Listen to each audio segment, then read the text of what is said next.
have heard the joyful sound. Jesus saves, Jesus saves. Spread the tidings all around. Jesus saves, Jesus saves. Ladies and gentlemen, good morning.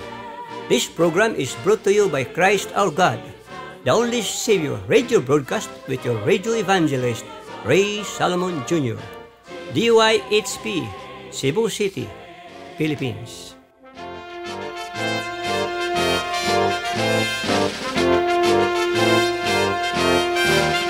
Sing above the battle's cry. Mga igala, sa dili pa kita mamati sa mensahe sa pulong, mamati usa kita sa mensahe sa awit.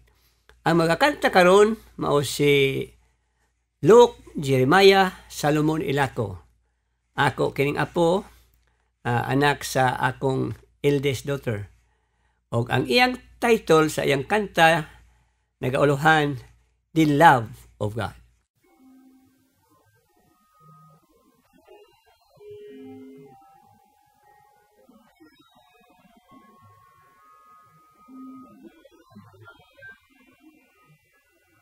The love of God is greater far than tongue or pen could ever tell.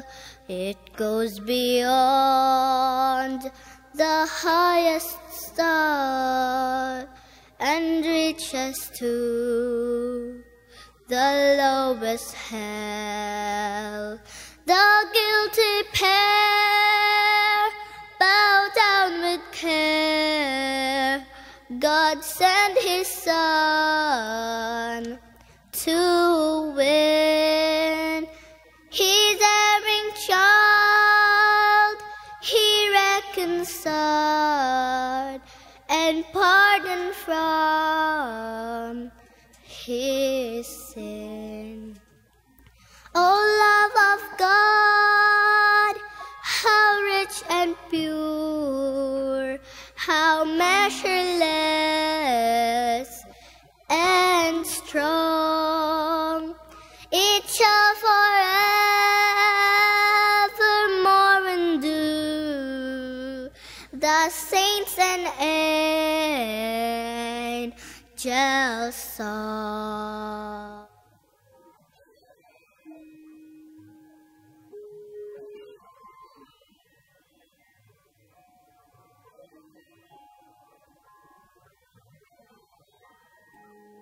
May gala, ug dili kamo makapaminaw sa atong live broadcast, pwede usab kamo makapaminaw sa YouTube. Just type Reverend Pastor Ray Salomon Jr. ug makita ninyo ang tanang episode every Sunday nga ato nang na-broadcast. Mga gala, daghantag messages nga nadawat sa naminaw kanato sa laing-laing mga nasyon. Naminaw sa atong programa. Salamat sa pagpadayon sa pagpaminaw sa atong mga igsuon sa nagkalaing-laing nasyon sa kalibutan, dito sa Hong Kong, dito sa London, ug sa ubang pang mga nasyon. Sa atong mga igsuon in Luzon, Visayas and Mindanao, salamat nga maabot na sa pagpaminaw sa atong programa through YouTube. Just type Reverend Pastor Ray Salomon Jr. and all the messages that are aired are found there. O ginatunta na kamo sa kanunay magsubaybay sa pagpaminaw sa atong programa. Salamat.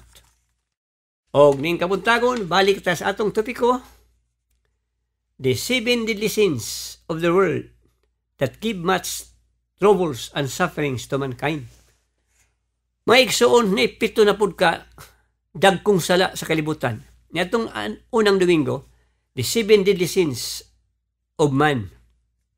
Karon, the 7 deadly sins of the world that give much troubles and sufferings to mankind. Mga utana ka, Pastor, ngano bang kapait ng kalibutan? Kadaghang mga problema, kadaghang mga pag-antos. Unsa ba paghimo sa Ginoo? Mga igsoon, this is the answer. Listen to the 7 deadly sins of the world that give much troubles and sufferings to mankind. Ang primero nga deadly sin nga nahimo sa kalibutan karon tungod sa kadautan sa mga tao that comes from 7 deadly sin of every man.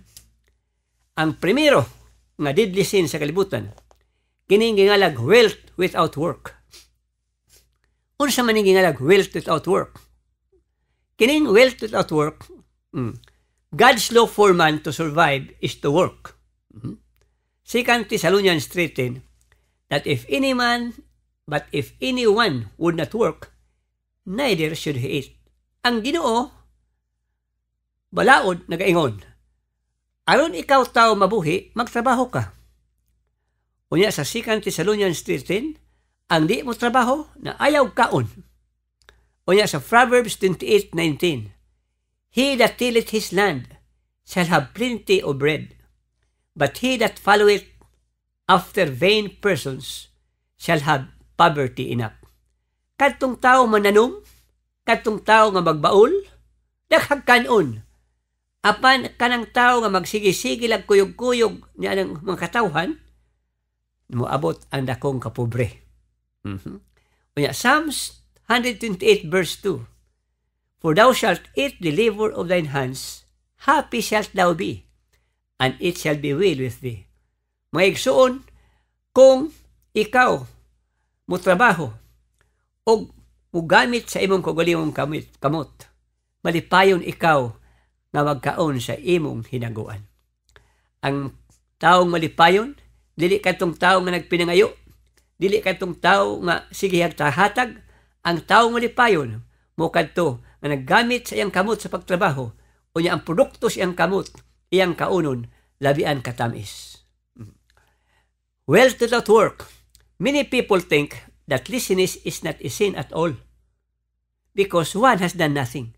Una-una nato nga kining taong tapulan, dili sala ning pagkatapulan. Kaya ang taong tapulan, wa may nabuhat. Because one has done nothing.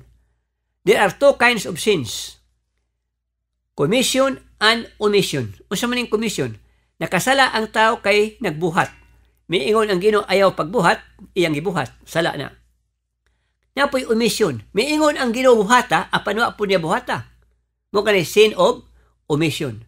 Laziness belongs to the sin of omission.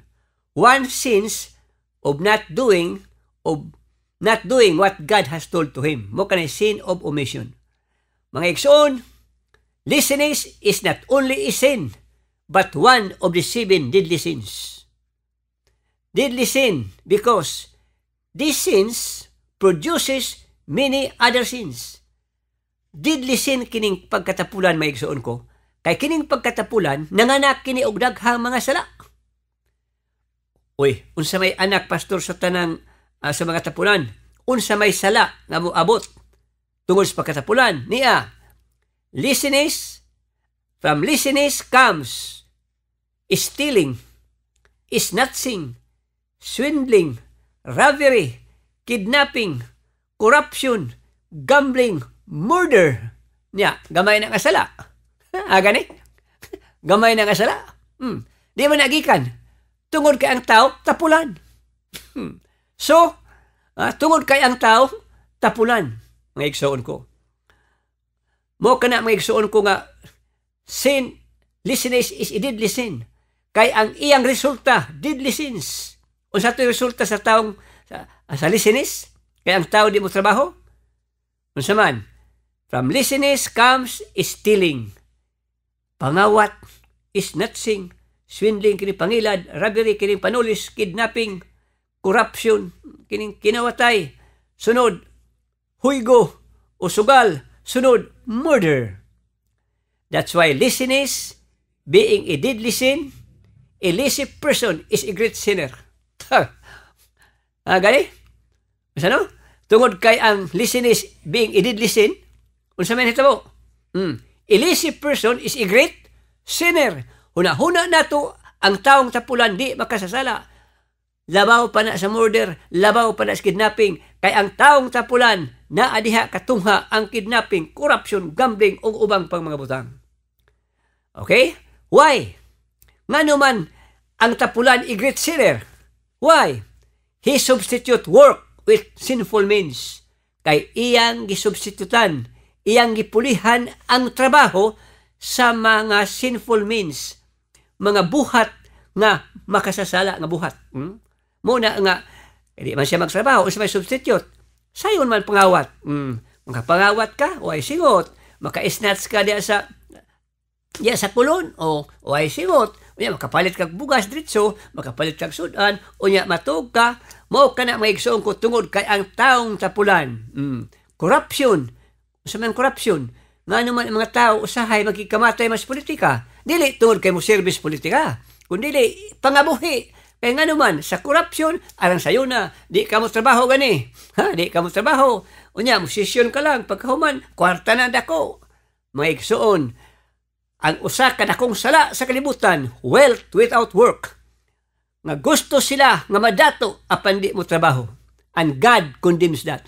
Because God says, if man will not work, he will not eat also. Ang ikaduha, nga sin, nga didli, sa atong kalibutan nga nakasamok sa kalibutan. Number 2, business without mercy. Sa itong number 1, wealth without work. Ang number 2, business without mercy. O sa maning business without mercy. Okay. Kining business without mercy. Kining selling unwanted drugs. Kining pamaligya og drugs. Mga igsuon ko. Araning lisura. Na mga tao, sige baligya drugs. Wa maluoy itong mga biktima. Kaya nga naman, muna ni gingalan gani usa, business without mercy. Negosyo nga way ko kaluoy. Ang dagkong nasyon, business without mercy. War, gubat. Na mga nasyon, mo declare sila war. Nga naman, aron madato sila, makapabaligya sa ilang atomic bomb, makabaligya sa ilang mga car, sa ilang mga pagkaon. So daghang mga gubat, man-made, nga naman, just because of business. Naapay nga lang insurance. So ano insurance? Insurance is good. Apan tungod kay kita makasasala, himong dautan.